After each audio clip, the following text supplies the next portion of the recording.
Hi, I'm John Green. This is Crash Course U.S. History, and Herbert Hoover's here, which is never a good sign. Today we're going to return to two of my favorite topics, economics and inaccurate naming conventions. That's right, we're going to be talking about the Great Depression, which was only great if you enjoy, like, being a hobo or selling pencils. Now, some of you might get a bit frustrated today because there's no real consensus about the Great Depression, and simple declarative statements about it really say much more about you than they do about history. Why are you looking at me, Mr. Green? I didn't say anything. I thought it. Because me from the past, you always want things to fit into this simplistic narrative. She loves me not. The Great Depression was caused by X, or it was caused by Y. It's complicated.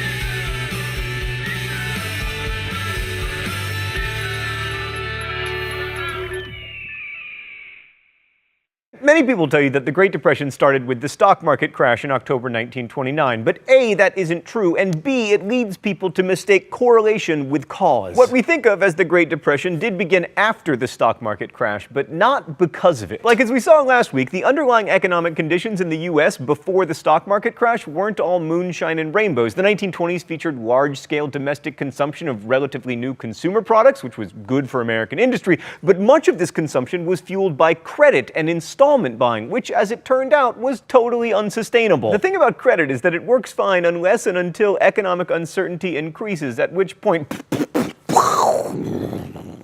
that's a technical historian term, by the way. Meanwhile, the agricultural sector suffered throughout the 1920s, and farm prices kept dropping for two reasons. First, American farms had expanded enormously during World War I to provide food for all those soldiers, and second, the expansion led many farmers to mechanize their operations. As you'll know if you've ever bought a tractor, that mechanization was expensive, and so many farmers went into debt to finance their expansion, and then a combination of overproduction and low prices meant that often their farms were foreclosed upon. And other signs of economic weakness appeared throughout the decade. Like by 1925, the growth of car manufacturing slowed, along with residential construction. And worst of all was what noted left-wing radical Herbert Hoover labeled an orgy of mad speculation in the stock markets that began in 1927. By the way, I'm kidding about him being a left-wing radical. You just look at him. According to historian David Kennedy, by 1929, commercial bankers were in the unusual position of loaning more money for stock market and real estate investments than for commercial ventures. I wonder if we would ever find ourselves in that position again. Oh right, we did in 2008. Anyway, it's tempting to see the stock market crash as the cause of the Depression, possibly because it turns American economic history into morality play, but the truth is that the stock market crash and the Depression were not the same thing. A lot of rich people lost money in the market, but what made the Great Depression was massive unemployment and accompanying hardship, and this didn't actually begin until like 1930 or 1931. The end of 1929 was actually okay, unless you were a farmer or a stockbroker, obviously. So what did actually cause the Depression? Well, that's a big question, and it's one that economists have struggled with ever since. They want to find out so they can keep it from ever happening again. No pressure, economists. Only 3% of Americans actually owned stock, and the markets recovered a lot of their value by 1930, although they did then go down again because, you know, there was a depression on. And even though big banks and corporations were buying a lot of stock, much of it was with borrowed money, known as margin buying, and all of that still was not nearly a big enough iceberg to sink the world's economy. But if I had to name a single cause of the Great Depression, it might be America's weak banking system. All right, let's go to the thought bubble. Although the Federal Reserve System had been created in 1913, the vast majority of America's banks were small, individual institutions that had to rely on their own resources. When there was a panic and depositors rushed to take money out of the bank, like they do in the obscure art house movie Mary Poppins,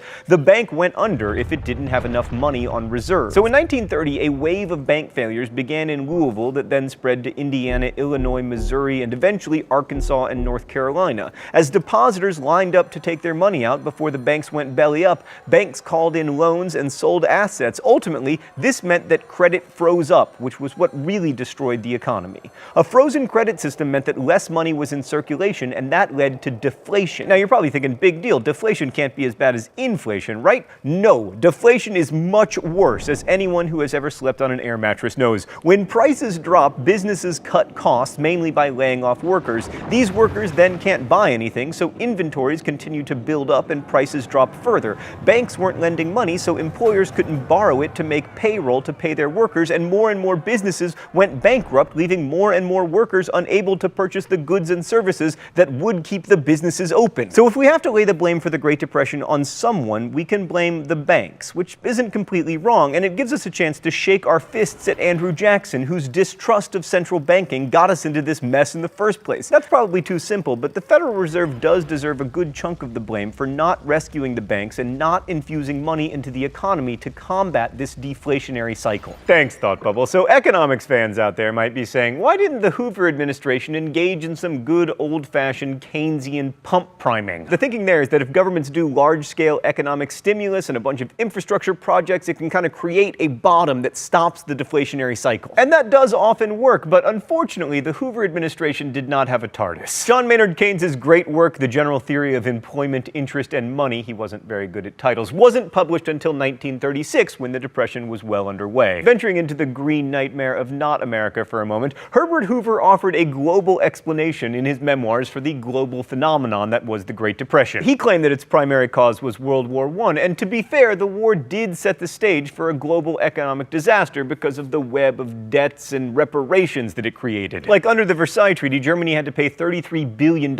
in reparations, mostly to France and Britain, which it couldn't pay without borrowing money from American banks. In addition, the US itself was owed $10 billion by Britain and France, some of which those countries paid back with German reparations. But then, once American credit dried up, as it did in the wake of the stock market crash and the American bank failures, the economies of Germany, France, and Britain also fell off a cliff. And then, with the largest non-US industrial economies in total turmoil, fewer people abroad could buy American products or French wine or Brazilian coffee, and world trade came to a halt. And then, when what the world really needed was more trade, America responded by raising tariffs to their highest levels ever with the Hawley-Smoot tariff, a law that was as bad as it sounds. The idea of the high tariff was to protect American industry, but since Europe responded with their own high tariffs, that just meant that there were fewer buyers for American goods, less trade, fewer sales, and ultimately fewer jobs. So what did Hoover do? Not enough. It's important to remember that the American government is not just the president. Hoover couldn't always get Congress to do what he wanted, but his political ineptitude was not particularly surprising because the first elected office that he ever held in his life was President of the United States. Like, let's take the foreign debt issue. Hoover proposed a moratorium on intergovernmental debt payments, and he actually got Congress to go along with it, but it wasn't enough, mainly because the central bankers in Europe and America refused to let go of the gold standard, which would have allowed the governments to devalue their currency and pump needed money into their economies. And when Britain, rather heroically I might add, did abandon the gold standard in 1931 and stopped payments in gold, the US did not follow suit, which meant that world financial markets froze up even further. Like, this is a little bit complicated, but if you and I have always used Cheetos as currency to exchange goods and services, and one day I announce that we can't really do that anymore because it doesn't give us the flexibility that we need to pull ourselves out of this deflationary spiral, if I don't also agree to abandon Cheetos, then it's going to be a total disaster, which it was. And then, even worse, the Fed raised its discount rate, making credit even harder to come by. By the end of 1931, 2,294 American banks had failed, double the number that had gone under in 1930. Now, it's easy to criticize poor Herbert Hoover for not doing enough to stop the Great Depression, and he probably didn't do enough, but part of that is down to our knowledge of what happened afterward, the New Deal. That Franklin Delano Roosevelt at least tried to do something about the Depression makes us forget that when Hoover was president, orthodox political and economic theory counseled in favor of doing nothing. And at least Hoover didn't follow the advice of his Treasury Secretary, who, according to Hoover anyway, argued that the solution was to, quote, liquidate labor, liquidate stocks, liquidate the farmers, liquidate real estate, which sounds like the worst milkshake ever. Instead, Hoover believed that the best course of action was to use the powers of government to cushion the situation, and in a White House meeting, he persuaded a large number of industrialists to agree to maintain wage rates. He also got the Federal Farm Board to support agricultural production and got congressional approval for $140 million in new public works. Overall, he nearly doubled the federal public works expenditures between 1929 and 1931. It just wasn't nearly enough. Because what Hoover didn't allow was for the federal government to take over the situation completely. He relied primarily on private businesses and state and local governments to stimulate the economy, and that was insufficient. It's not surprising when you consider that in 1929, federal expenditures accounted for 3% of our gross domestic product. Today, it's more like 20%. So it was just really hard to imagine the federal government doing anything on such a large scale to address a national problem because it had never really done that much before. Hoover also hiked taxes mortgages as part of a plan to stabilize the banks by balancing the federal budget, providing confidence for foreign creditors, and stopping them from buying American gold.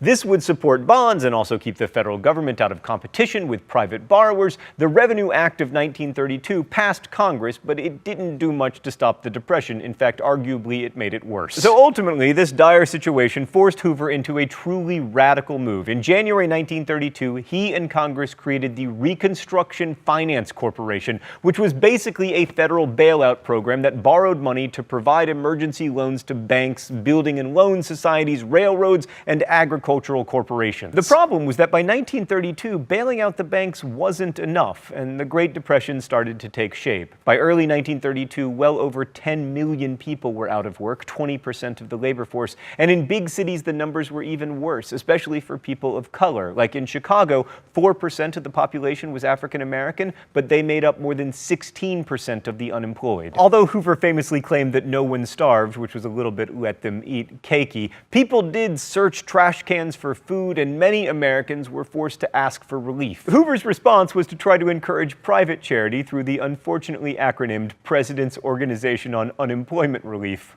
or POOR. New York City's government relief programs rose from $9 million in 1930 to $58 million in 1932, and private charitable giving did increase from $4.5 million to $21 million. And that sounds great until you realize that the total of $79 million that New York City spent on relief in 1932 was less than 1 month's lost wages for the 800,000 people who were unemployed. Oh, it's time for the mystery document? I hope it's a break from the unrelenting misery.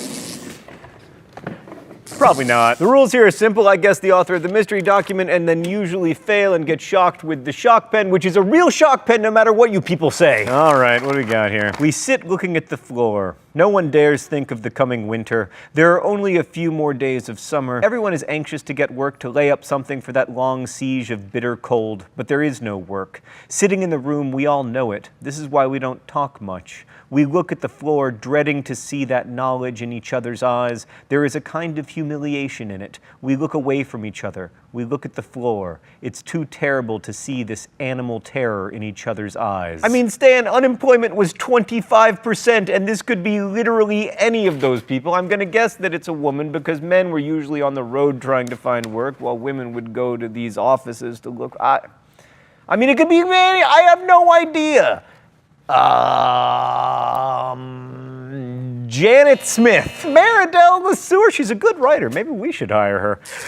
So often at Crash Course, we try to show how conventional wisdom about history isn't always correct. But in the case of the hardships experienced during the Great Depression, it really is. The pictures of Dorothea Lange and Walker Evans and Steinbeck's description in The Grapes of Wrath of Okies leaving the Dust Bowl in the usually vain hope of a better life in California, they tell the story better than I can. Thousands of Americans took to the road in search of work, and thousands more stood in bread lines. There were shanty towns for the homeless called Hoovervilles, and there were protests like the Bonus March on Washington by veterans seeking an early payment of a bonus due to them in 1945. A lot of the debate around the Great Depression revolves around the causes, while still more concerns the degree to which the federal government's eventual response, the New Deal, actually helped to end the Depression. Those questions are controversial because they're still relevant. We're still talking about how to regulate banking. We're still talking about what the government's role in economic policy should be and whether a strong federal government is ultimately good for an economy or bad for it. And how you feel about the government's role in the Great Depression is going to depend on how you feel about government in general. That said, we shouldn't let our ideological feelings about markets and governments and economics obscure the suffering that millions of Americans experienced during the Great Depression. For generations of Americans, it was one of the defining experiences of their lives.